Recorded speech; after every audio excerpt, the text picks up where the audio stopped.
Lepo pozdravljeni, dobrodošli v podjetniškem podcastu Pod, kjer se bomo pogovarjali o podjetniških izzivih malih in srednje velikih podjetij. Sem Marja Milič in skupaj bomo odpirali teme, ki se dotikajo tako vsakodnevnega poslovanja, kot tudi daljnosežnih izzivov podjetništva. Vsebino podcasta Pod omogoča Telekom Slovenije, ki želi malim in srednje velikim podjetjem priskočiti na pomoč s koristnimi informacijami za lažje, boljše, hitrejše in bolj kakovostno poslovanje.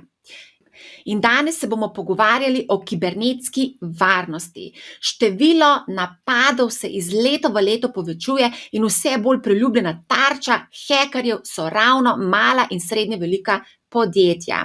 Čeprav si brez interneta danes sploh ne moremo več predstavljati poslovanja, pa marsikateri mali podjetnik ob omembi kibernetska nevarnost ali napad le zamahne z roko, češ da je premajhen ali nezanimiv za hekerje. Pa res?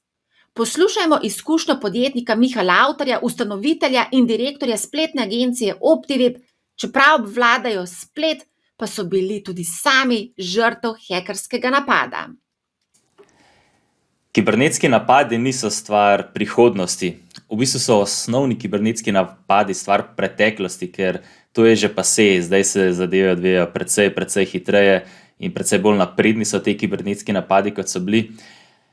Mi smo ga lansko leto nažalost doživeli in te izkušnje tega stresa res ne privoščim čist nikomur. Tako da vam polagam na srce, dajte investirati v preventivo, idealen čas je tudi zaradi voucherjev, ki lahko dobite tudi denar, da naredite ta preventivni pregled. In delajte na procesih, delajte na izobraževanju zaposlenih, ker to so tiste luknje, preko katerih ste lahko shekani. In verjemite mi, tudi zavarovane in podobne stvari za lažji spanec so kar cool stvar, če imate tukaj res veliko možnost, da gre nekaj narobe. Preventiva ne bo vam žal. Žrtve hekerskega napada o tem ponavadi ne želijo javno govoriti. Zato hvala, Miha, da si delil svojo izkušnjo. Kot smo slišali, na spletu so vsi brez ustrezne zaščite ranljivi. In zapomnite si, zlikovci so vedno korak pred vami. Kdo so spletni napadalci? Koga najraje napadejo? Kakšne so lahko posledice? Je Slovenija za hekerje zanimiva? Vse to in še več bomo izvedeli od Gorazda Božiča, ki je vodja Nacionalnega odzivnega centra za kibernetsko varnost SICERT. Lepo pozdravljeni. Lep pozdrav. V uvodu smo slišali zgodbo podjetja Optiweb, čeprav gre za spletne specialiste, so bili žrtev napada. To pomeni, da pravzaprav nihče ni varen. Kakšne so statistike, koga imajo spletni kriminalci najraje? Statistike zdaj v splošnem seveda kažejo porast, da beležimo vsako leto več teh incidentov. Letos bomo presegli število 3000 incidentov. To so samo incidenti, ki so prijavljeni na SICERT. Obstaja pa seveda tudi polje neprijavljenih incidentov iz različnih razlogov. Ljudje nas mogoče ne poznajo, mogoče imajo zadržke pri prijavi, ne vejo, kaj bo potem sledilo. Mi smo pa tukaj, da v bistvu nudimo to neko tehnično pomoč, da v bistvu ugotovimo, zakaj je pravzaprav šlo, da pomagamo pri tem, kako se izogniti tem tveganjem v bodoče. In če bi rekel, da lahko zadeve mogoče razdelimo na dva kupa, bi ločil napade, ki so usmerjeni na individualne uporabnike, se pravi na fizične osebe, na potrošnike, če tako rečem, in napade na podjetja. Tukaj pri napadih na podjetja so pa ta urivanja v poslovno komunikacijo oziroma business email compromise napadi tisti, ki vidimo, da v bistvu prednačijo že zadnja 3 leta vsaj, in to tudi v letnih poročilih vedno omenjamo. Gre za tehnološko ne tako kompliciran napad, ne toliko zapleteno zadevo, ki se začne z dosti enostavnim phishing napadom, se pravi, da nekomu ukradejo geslo za dostop do poštnega predala. Vedno opozarjamo na to, kadar govorimo podjetjem, zaposlenim v podjetju, ponavadi zaposleni začnejo z percepcijo, da elektronski predal ni toliko zanimiva zadeva in da to ni neka vrednost. Napadalci pa vidijo, da je to vrednost. Če dobijo e-mail nekega komercialista, nekoga v računovodstvu podjetja, potem lahko spremljajo komunikacijo in se v pravem trenutku urinejo in preusmerijo transakcije tako imenovanim denarnim mulam. Problem pri sledenju in odzivanju na takšne incidente je, da v bistvu internet omogoča to mednarodno delovanje in tudi denarne mule novačijo po celem svetu, tako da je izredno težko potem slediti temu denarju, potem se prevede mogoče še v kriptovalute, gre čez mikserje in tumblerje, tako da je zelo težko v bistvu pol zagotoviti, da bo ta denar prišel nazaj. Ne? Letos smo, mislim, da zabeležili, če smo lani imeli tam okrog 40 takih primerov, smo že kakšen mesec nazaj videli, da jih je že letos 44, se pravi, bo nekaj več teh business email compromise incidentov. Zdaj, ko omenjate, da pač spremljajo lahko tudi našo elektronsko pošto, pa da v bistvu se nekako poskušajo potem vključiti v pravem trenutku, to pomeni, da morajo biti kar dobro izobraženi te hekerji. Zdaj ne vem, če bi lahko rekli, da so dobro izobraženi, v bistvu mogoče v tem obrtniškem smislu, da vejo, katere prijeme uporabiti, ne, pri tem, da vas želijo prepričati, da morate zdaj klikniti na nekaj pa vpisati svojo uporabniško ime in geslo. Temu rečemo družbeni inženiring oziroma social engineering. Se pravi, imajo obrtniška znanja na tem področju in v bistvu tudi na tem, kako v bistvu potem v pravem trenutku uskočiti noter. Ne. Da bi rekli, da so tukaj tehnično sofisticirani, da imajo neka blazno velika znanja, temu ni tako. Ne. Tukaj imamo drug segment, ki se ukvarja z recimo napadi z zelo namerno kodo, z izsiljevalskimi virusi, kjer vam okužijo računalnike in zašifrirajo vse podatke, tako da če nimate nekih dobrih varnostnih kopij, se poslovanje podjetja v bistvu zaustavi. No. Tukaj zadaj pa tisti, ki izdelujejo te izsiljevalske viruse, pa so, bi mogoče lahko rekli, hekerji v tistem originalnem pomenu besede. Ne. Nekdo, ki ima neka tehnična znanja, to so programeri, ki znajo zelo dobro podrobnosti operacijskega sistema in tudi hekerji, ki potem poskrbijo za to, da čim več delovnih postaj v podjetju onemogočijo naenkrat. Zdaj ste omenili, da zadnja 3 leta se pač rastejo te napadi, ne? A mogoče lahko omenite, ali je kakšen vpliv covida na porast teh napadov in mogoče ali so postali v tem času te prevaranti oziroma hekerji bolj prefrigani, kot so bili včasih? Zdaj, ko lahko v bistvu že z 2-letnim pregledom statistike, ne, malo bolj natančno povemo, se lahko vidi, da samo na porast incidentov morda COVID kot tak ni vplival. Ne.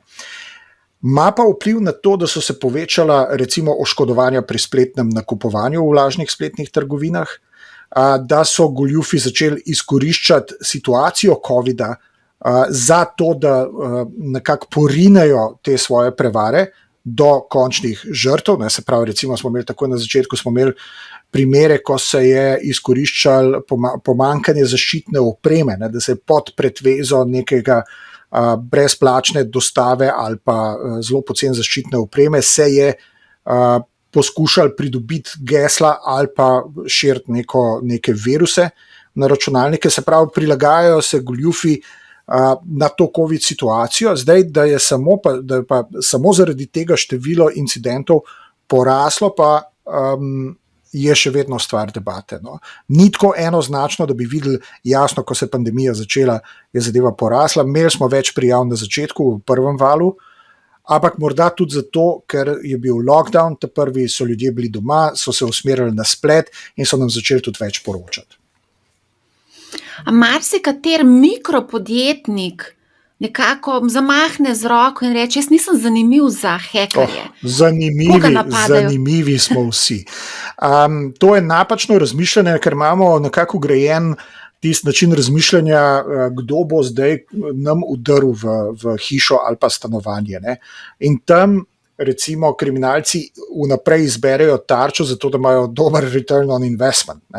Medtem ko na spletu pa kriminalci delujejo v bistvu zelo pragmatično. Iščejo ranljive tarče in potem, ko dobijo podatke nazaj, se odločijo, koga bojo napadali, in mogoče kdaj tudi zelo široko razsejajo nek napad in šele potem gledajo, kako bojo monetizirali nekaj. Se pravi, vam odrejo v poštni predal in potem glede na to, da vidijo, kakšno komunikacijo imate vi, s kom komunicirate, kdo ste, razmišljajo o tem, kako to unovčiti. In če gre za nekega povprečnega posameznika, potem vam bojo poskušali v bistvu nekako zakleniti neke podatke, vas malo izsiljevati ali pa v bistvu prodajati vaše podatke naprej. Če gre pa za bolj zanimivo tarčo, če gre pa za nekoga, za nek poslovni e-mail račun, mogoče pa začnejo razmišljati, kako monetizirati to z nekim preusmeritvijo transakcij in drugimi mehanizmi. Vsak je lahko tarča. To, da ste majhni, da ste mikropodjetje, da ste, ne vem, avtomehanična delavnica, ki jo nihče izven neke občine sploh ne pozna, še ne pomeni, da ne bojo poskusili tudi pri vas. In da, če imate nek denar, ki vam ga lahko ukradejo, če dobijo dostop do vašega PayPal računa, če ga uporabljate, bojo tudi to izkoristili. Če imate kje shranjene številke kreditnih kartic, vam jih bojo ukradli. Ne bojo rekli, to je pa mala riba, se ima samo 500 evrov gor na kreditni karti. Ne, bojo 500 evrov vam pobrali. Če imate pa na računih podjetja več, bojo pa še bolj zadovoljni. Se kar nabere, če ukradeš v bistvu enemu, pa drugemu 500 evrov, pa imaš pa že 1000 evrov. Kakšne so v bistvu lahko te posledice teh kibernetskih napadov? Ne samo finančne, ampak tudi verjetno operativne, pravne in podobno. Lejte, en primer, ki se je zgodil, mislim, da to bilo pa leta 2018, napad z izsiljevalskim virusom na Lekarne Ljubljana. O tem se je veliko pisali in tam je tudi direktor javno izjavil, niso plačali odkupnine, ampak so šli v obnovitev podatkov iz varnostnih kopij. To jim je za 3 dni, za celoten vikend zaustavili poslovanje, imeli so velike težave in njihova ocena stroškov je bila 2,4 milijona evrov. Samo zaradi izpada poslovanja. Tudi če imate v bistvu vi varnostne kopije in lahko restaurirate stanje, bo določen izpad poslovanja. V ono kraj recimo virus je tudi prizadel Cimos leta nazaj, in tudi tam so imeli izpad proizvodnje. Tako da tukaj je zelo odvisno od tega, kakšen je napad, kakšne so posledice za poslovanje podjetja. Lahko je to v bistvu neka minorna zadeva, ki jo odpravite takoj, če gre pa za malo bolj resen napad, potem se mora pa neka strokovna ekipa s tem ukvarjati nekaj dni, da vzpostavi nazaj poslovanje. In pol je odvisno od kondicije podjetja, a bo to vzdržalo, koliko veliko je, koliko ima rezerve, koliko si lahko privošči izpada poslovanja, koliko hitro se lahko nazaj na noge postavi. Se pravi, ni tukaj nekega enostavnega odgovora. Sigurno pa vidimo, da pri majhnih in srednjih podjetjih je lahko to zelo odločilnega pomena, a bo podjetje obstalo ali ne. Marsikateri podjetnik se sprašuje zdaj na tej točki, koliko sredstev je potrebno investirati za to, da si zagotoviš ustrezno kibernetsko varnost. A mogoče veste, kakšni so ti zneski? To je zelo težko vprašanje. Jaz ne bom ta pravi naslov. Zato lahko vam pa povem to, da izkušnje, ki jih imamo mi, zelo jasno kažejo na to, da se ta strošek zanemarja, oziroma da vodstva podjetij mislijo, da je varnost predvsem strošek in ta strošek pride v pogovor čist na koncu vseh ostalih dejavnikov v firmi. In to je narobe. In tukaj je nekaj tudi, kar verjetno bojo morali začeti države razmišljati, razvite države, ker je dejstvo, da ljudje ne znamo dobro ocenjevati dolgoročnih tveganj. En primer je po moje recimo cestni promet, kjer je veliko vprašanje, koliko ljudi bi plačali recimo neko zavarovanje vozila, če to ne bi bilo obvezno? Verjetno zelo malo, ker bi nas večina mislila, da smo fantastični vozniki in se nesreče ne bojo zgodile. Ne? Zdaj ne govorim samo o zavarovanjih, ampak tudi o drugih stroških. Ne? Ljudje težko to ocenjujemo in tukaj bo nekje, po mojem, morala stopiti država in reči za določene segmente, za določene sektore, za določena podjetja, ki pomembne stvari v državi izvajajo, bodo pogoji malo drugačni. Bojo morali nameniti toliko pa toliko sredstev v kibernetsko zaščito. To se v bistvu že dogaja. Ne? Na ravni EU je v bistvu že ta NIS direktiva, ki je potem preslikana v naš zakon o informacijski varnosti, kjer so določeni tako imenovani izvajalci bistvenih storitev. To je malo širše nabor, kot samo kritična infrastruktura, ne? V 7 sektorjih, od bančništva, energetike, zdravstva do oskrbe s pitno vodo.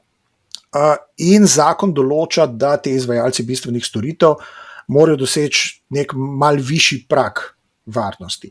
Ne? Incidenti, ki smo jih pa obravnavali prav v zadnjem letu in pol, se pravi v tem COVID obdobju, pa kažejo tudi na probleme te splošne internet infrastrukture. Microsoft Exchange incident nam je pokazal, da na koncu, ko smo dosti hitro ugotovili, da pri izvajalcih bistvenih storitev ni večjih problemov in so bile zadeve sanirane pravočasno, so nam na koncu ostali velika množica malih in srednjih podjetij, ki jim je bilo treba pomagati z napotki, navodili, z asistenco pri tem, kaj je treba narediti in kako se zaščititi, preden vam nekdo udre zaradi tega, ker niste pravočasno za posodobitev programske opreme poskrbeli. Ne. Tukaj je velika razlika med malimi srednjimi podjetji in na drugi strani velikimi, ki imajo svoje usposobljene IT ekipe in nekatere večje firme imajo tudi tele CISO-te, Chief Information Security Officerja znotraj tega in tam verjetno vodstvo tudi se zaveda, da določen del sredstev je treba tudi kibernetski varnosti nameniti. Ampak če se vrnem nazaj na vaše vprašanje, je pa tako, ne, da v večini primerov še vedno, ko pride potem do incidenta in ko nastane resna škoda, začne vodstvo razmišljati, koliko bomo pa zdaj v bistvu dali za zaščito. Ja, sej ponavadi tako v življenju tudi, ne. A lahko mogoče odgovoriva še na zadnje vprašanje, kako se zaščititi najbolj učinkovito pred kibernetskimi kriminalci? Obstajajo različne tehnološke rešitve, kako omejite dostop do svojega omrežja, kako v bistvu naredite tak nivojski dostop, da imate določene storitve interne, potem imate določene, do katerih ima dostop več ljudi, čisto zunaj imate pa javne storitve. Potem pa na drugi strani, to je preventiva, poskrbeti morate tudi za to, da boste vedeli, kaj narediti, ko pride do incidenta. Ne? Kdo bo reagiral, kako bo reagiral, koga bo prosil za pomoč, a bo kontaktiral nas na SICERT, zato da bomo lahko dali napotke. Tukaj se ne morate zanašati na interne kadre, zato ker se ne ukvarjajo vsakodnevno s preiskovanjem incidentov, mi pa tukaj nudimo, država nas financira, da mi nudimo pomoč vsem, ki so tukaj prizadeti, potem je pa seveda tudi izobraževanje. In tukaj bi omenil, nedavno smo lansirali varni v pisarni.si, brezplačni tečaj za zaposlene v podjetjih. Za v bistvu čisto vse zaposlene, imamo splošni modul za marketing, za komercialo in računovodstvo in potem tudi za IT kader. Probali smo narediti ta tečaj dosti enostaven, ker vemo, da zaposleni nimajo časa zdaj za 3 ure se nekam preklopati in neke tečaje delati, tako da je narejen v kratkih modulih in vam vse skupaj vzame pol ure. Vsak dan si lahko vzamete 5 do 10 minut in greste modul po modul, tako da bi priporočil vodstvo manjših podjetij, da svoje zaposlene napotijo na ta varni v pisarni.si, kjer pokažemo te najbolj pogoste grožnje in kako zmanjševati tveganja. In to je lahko tudi odlična obramba pred temi kriminalci, ki nas... Seveda, preventiva je številka 1. Res je. Gospod Božič, hvala za vklop. Ja, hvala za povabilo. Kako hekerji iščejo svoje tarče in lovijo nič hudega sluteče podjetnike, nam bo razkril Dalibor Vuković, ki je certificirani etični heker, pa tudi specialist za kibernetsko varnost z več mednarodno priznanimi certifikati, sicer pa tudi produktni vodja pri Telekomu Slovenije. Lepo pozdravljeni. Lepo pozdravljeni, Marja. Zdravo. Dajva za začetek pojasniti, kaj pomeni etično hekanje in če lahko mogoče izpostavite kakšen globalen primer etičnega hekanja ali pa morda celo slovenskega. Lahko oboje. Tu v teh naših krogih, če rečem hekerskih ali etično hekerskih, se šalimo. 2 leti nazaj je kolega zgruntov en pravi opis, ki opisuje etičnega hekerja in pravi: etični heker je oseba, ki legalno počne nelegalne stvari in je zato še plačana. To bi bila definicija. Če se pa malo zresnim, kaj pomeni etični heker? Torej, tako kot imate v nekem fizičnem življenju kriminalce, imate potem tudi policijo, ki poskuša z metodami, katere uporabljajo kriminalci, preprečevati njihova dejanja. Se pravi, če zna kriminalec vlomiti v avto, je neka specialna enota ali pa specialna kriminalistična policija usposobljena za to, da zna to preprečiti. Ali pa če rečemo, da je specialna enota policije usposobljena, da lovi teroriste, je pri nas zelo, zelo podobno. Torej, nekako prvenstveno moraš biti ljubitelj IT-ja, računalništva, ta izobrazba nekako naj bi šla v tej smeri. Skozi leta, kot v vsaki branži, se fokusiraš na neko dejavnost znotraj informatike, nekoga zanima programiranje, nekoga omrežja, spet tretji so, rečemo, in hardveraši. Nekateri pa dejansko pristanemo v teh security vodah in etični heker pomeni biti oseba, ki obvladuješ hekerske tehnike, ampak jih uporabljaš za to, da se boriš proti hekerjem. Korak od tega je pa potem še ta certifikacija, ste v štartu omenila. Torej obstajajo organizacije, ki certificirajo tovrstne kadre in ena izmed njih je e-Council, nekako najbolj priznana in skozi čas službovanja sem potem tudi se uradno certificiral v tem segmentu. A lahko mogoče še kakšen primer navedeva, kakšen znan primer etičnega hekanja? Glejte, vsak varnostni pregled, ali pa če rečemo, mogoče je fraza malo čudna, ampak dejansko jo uporabljamo, penetracijsko testiranje, to je delo etičnih hekerjev. Torej, izberete katerokoli slovensko banko, lahko je to, ne vem, NLB. Oni so podvrženi nekim standardom, na podlagi katerih morajo izvajati tako imenovane varnostne preglede. Torej, če imajo neko aplikacijo za spletno bančništvo, če imajo neke zaledne sisteme, neke informacijske sisteme, jih je treba redno testirati. Torej, čisto praktičen primer je ta, da poskušamo po dogovoru z banko, dobimo seveda z njihove strani zeleno luč, podpišemo pogodbo oziroma dobimo vsa dovoljenja, da to počnemo. In v dogovorjenem roku je naša naloga, da banko ali katerokoli podobno inštitucijo napademo, probamo po domače rečeno shekati, odreti informacijske sisteme in po zaključeni nalogi potem pripravimo tudi uradno poročilo. Se pravi, en del je po navadi tak, da je pripravljen za vodstvo, ki je bolj razumljiv, in pa drugi tehnični del, kjer potem njihovem tehničnemu osebju razložimo, kako smo prišli noter, kje so bili backdoori in kaj morajo narediti, da sanirajo to luknjo, da ne bi to, dajmo reči, hekerji s črnimi klobuki izkoristili. Zanimivo. Pogosto mikro pa mali podjetniki nekako razmišljajo v smeri, da pač so nezanimivi in da oni pač niso interesantni za hekerje. Kako v bistvu heker izbere svojo tarčo? Ali so pozorni na dejavnost podjetja, velikost podjetja, mogoče na število zaposlenih, karkoli? Glejte, jaz sem lani enkrat pisal en članek na to temo. Na LinkedIn profilu sem ga celo, mislim, da objavil in kar Se mi zdi, je bil precej bran ta članek.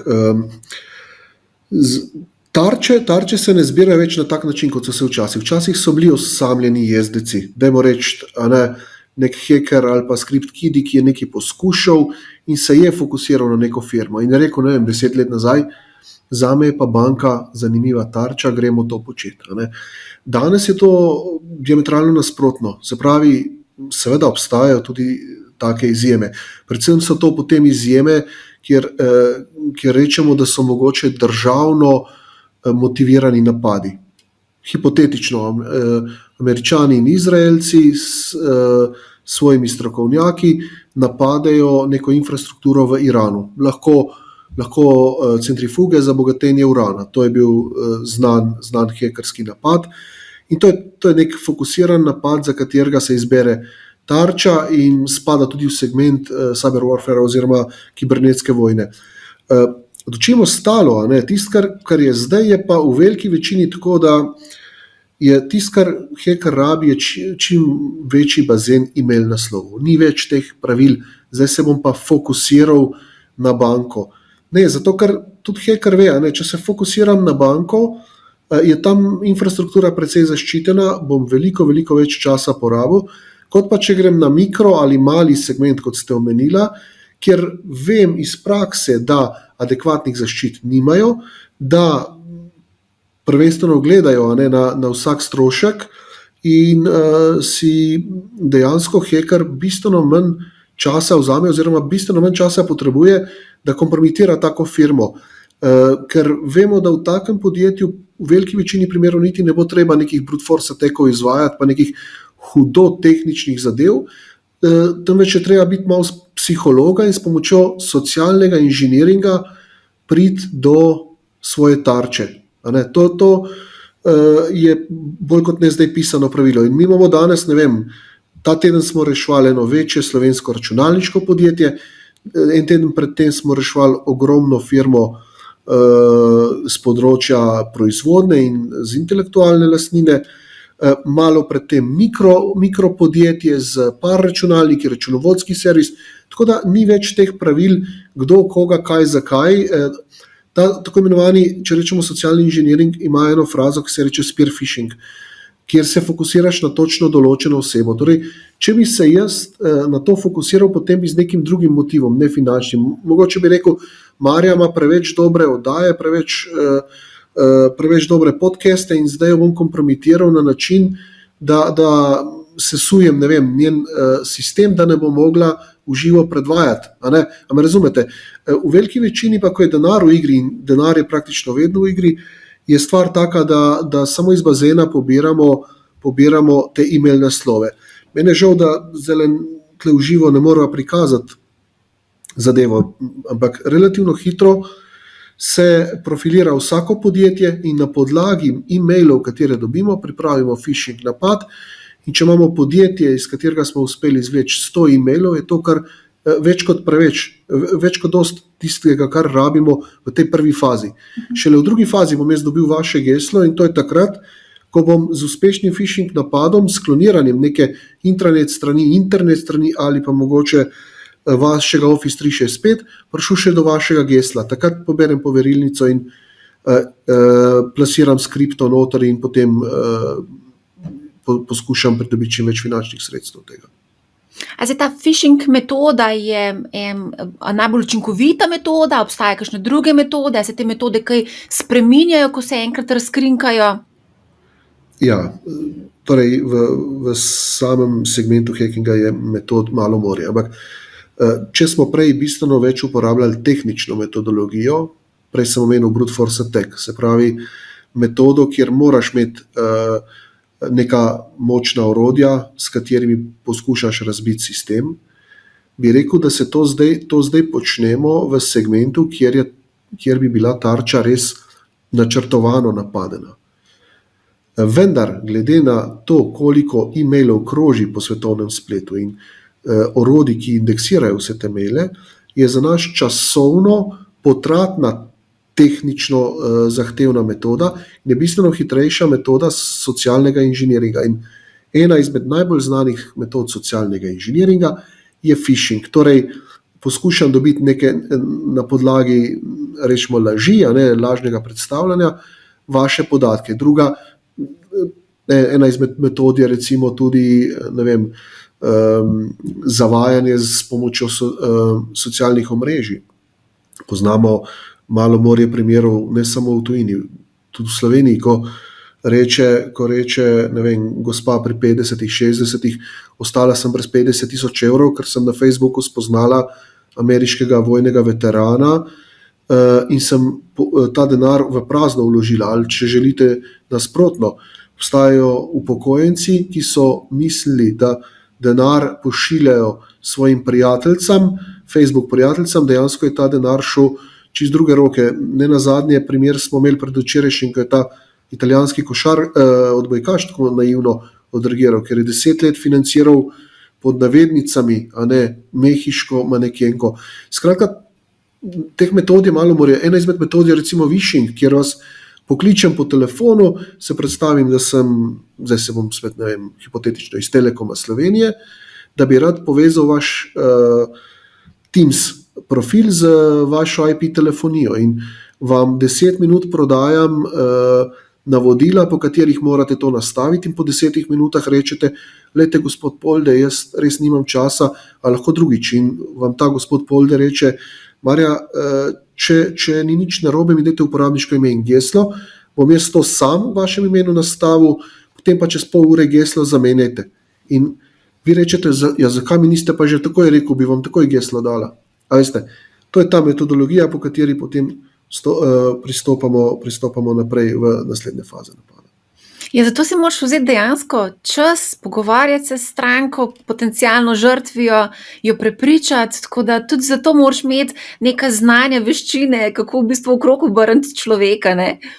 Se pravi, zdaj v bistvu prej je bilo potrebno, mogoče da ne bo narobe razumljeno, seveda, ko govorimo o profesionalnem delu, ko govorimo o tako imenovanih penetracijskih testih, tle bolj kot ne uporabljamo še vedno tehnične metode. Ampak vsaka firma ima potem željo še testiranja tako imenovanega socialnega inženiringa in tle pa še ogromno teh metod. Ne vem, USB dropping, vržemo ključ po proizvodni, pa potem uslužbenc najde, potisne v računalnik, tam piše, da je plačilna lista, hiter odpre, štarta makro in mu okužimo računalnik. Ampak generalno ja, smešno, ampak zdaj nek dober hacker mora imeti ravno toliko tudi nekih znanj z področja psihologije, mora biti komunikativen, mora biti iznajdljiv, torej ni zadost, če samo tehnično obvladuje. Ja. Kako lahko v bistvu sploh podjetje preveri, ali je varno kibernetsko? Omenili ste penetracijske teste, obstaja še kaj drugega? Idealna šansa, ravno zdaj, v teh mesecih, mislim, da od meseca oktobra, je Evropski kohezijski sklad dal sredstva za razvoj mikro, malih in srednjih podjetij. Mislim, da se pripravlja razpis tudi za velika podjetja. Ampak če se fokusiramo zdaj na ta razpis, ko je. Torej, preko Slovenskega podjetniškega sklada so podjetja subvencionirana do 60% pri izvedbi varnostnih pregledov in pri izvedbi penetracijskih testov.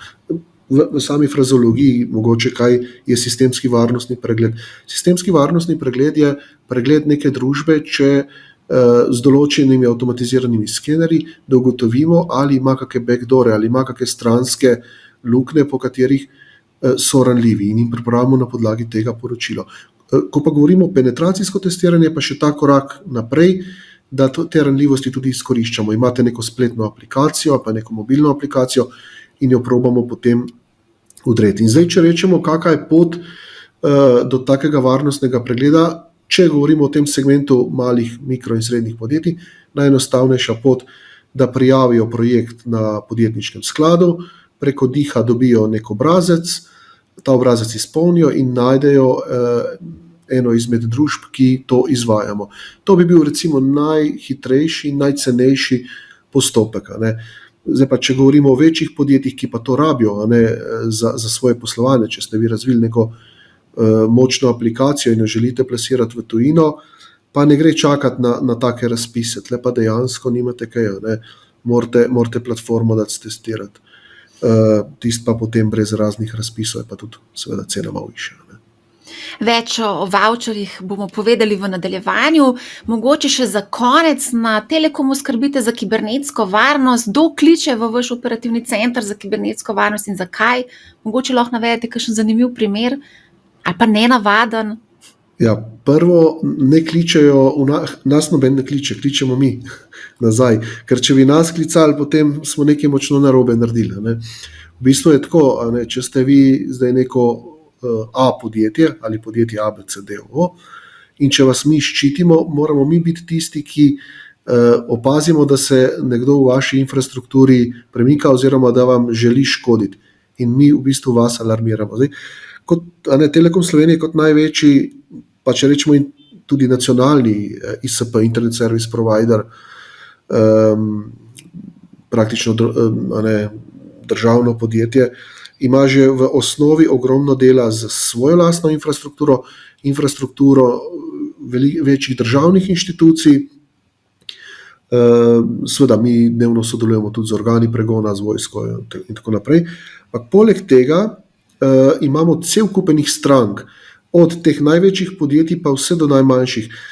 Poiskati nek primer praktičen je problem, pa ne zato, ker jih ni, ampak zato, ker imamo danes premalo časa za to. Ne vem, če na hitro povzamem, kaj vse se dogaja. En primer je firma, ki je šla, torej ukvarja se z intelektualno lastnino, bili so na enem sejmu v Nemčiji, gospod je bil menedžer v tem podjetju, vklopil se na odprto Wi-Fi omrežje na sejmišču, tam so ga poskenirali z enim orodjem, ki mu rečemo Wireshark, pridobili njegove poverilnice, se vklopili v njegov Office 365 profil in zdaj, če ni adekvatne zaščite, če se to ne prepozna, pomeni, da nekdo bere njegove maile in v njegovem imenu pošilja te maile ven.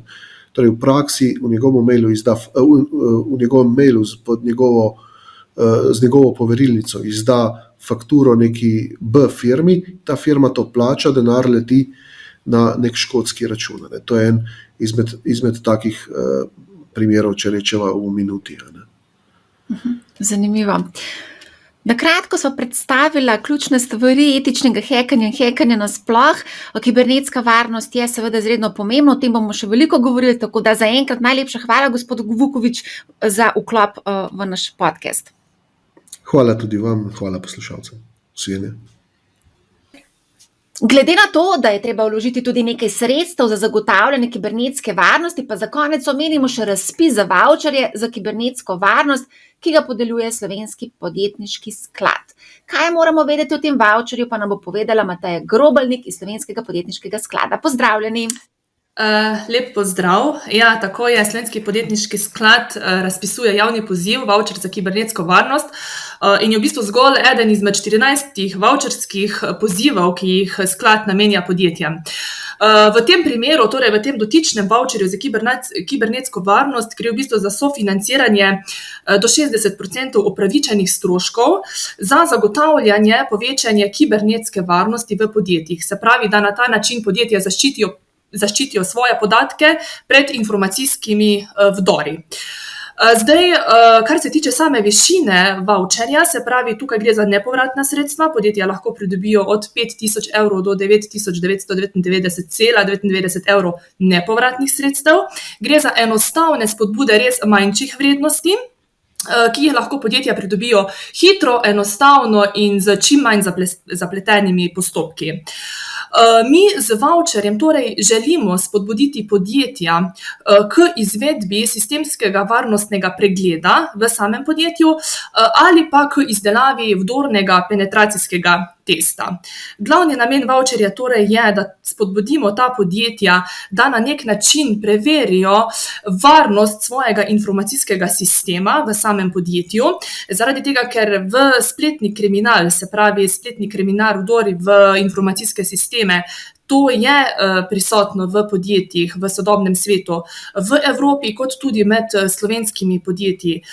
In na ta način s tem voucherjem želimo spodbuditi, da podjetja delno preprečijo oziroma vsaj omilijo te posledice, ki pač lahko s temi vdori v informacijske sisteme pač pravzaprav nastanejo. Je kakšno pa kaj zanimanje za to vrstne voucherje in kdo se odloča primarno za to? Za vavčerje je nasplošno veliko povpraševanje, ogromno zanimanje. Vavčer za kibernetsko varnost spada v skupino vavčerjev za digitalizacijo. Po teh vavčerjih je še tako bolj veliko povpraševanje. Vemo, da smo v digitalni dobi. Podjetja digitalizirajo tako poslovne kot tudi proizvodne procese in seveda želijo te proizvodne kot poslovne digitalne procese nekako tudi zaščititi, a ne, pred vdori, pred zunanjimi vplivi. In ja, po vavčerju za kibernetsko varnost je povpraševanje, veliko povpraševanje. V letošnjem letu smo prejeli preko 120 vlog. Te vloge so v ocenjevanju, podjetja pa seveda sproti povprašujejo, ker gre za poziv, ki je konstantno odprt, bo odprt do leta 2023, vkolikor bodo seveda na voljo tudi sredstva, a ne, za ta vavčer. Za še več Ja. Ko ste rekli, kdo povprašuje, povprašujejo po vavčerju vsa mikro, mala in srednja velika podjetja. Zdaj, če pogledamo zgolj samo statistiko za vavčer za kibernetsko varnost, nekako beležimo, da podjetja, ki imajo nekje 20 zaposlenih, se pravi mala podjetja in srednja velika podjetja, to je tista skupina, ki najbolj povprašuje po tem vavčerju, ki imajo seveda vpeljano že neke informacijske sisteme. To so podjetja, predvsem podjetja, ki so organizirana kot družbe z omejeno odgovornostjo, mogoče malo manj podjetja oziroma samostojni podjetniki povprašujejo po teh vavčerjih. Več informacij pa dobijo lahko poslušalci tudi na spletni strani vaši, tako da gospa Grobelnik, hvala za vklop. Tudi vam najlepša hvala. Nasvidenje. Slišali smo veliko zanimivih informacij. Poskrbite za preventivo. Tako kot je Miha Lavtor v uvodu povedal, kibernetski napad je preteklost in po toči zvoniti je prepozno. Na voljo so nepovratna sredstva, izkoristite jih in ne pozabite. Hekerji vas gledajo in iščejo vaše šibke točke. Do naslednjič, srečno!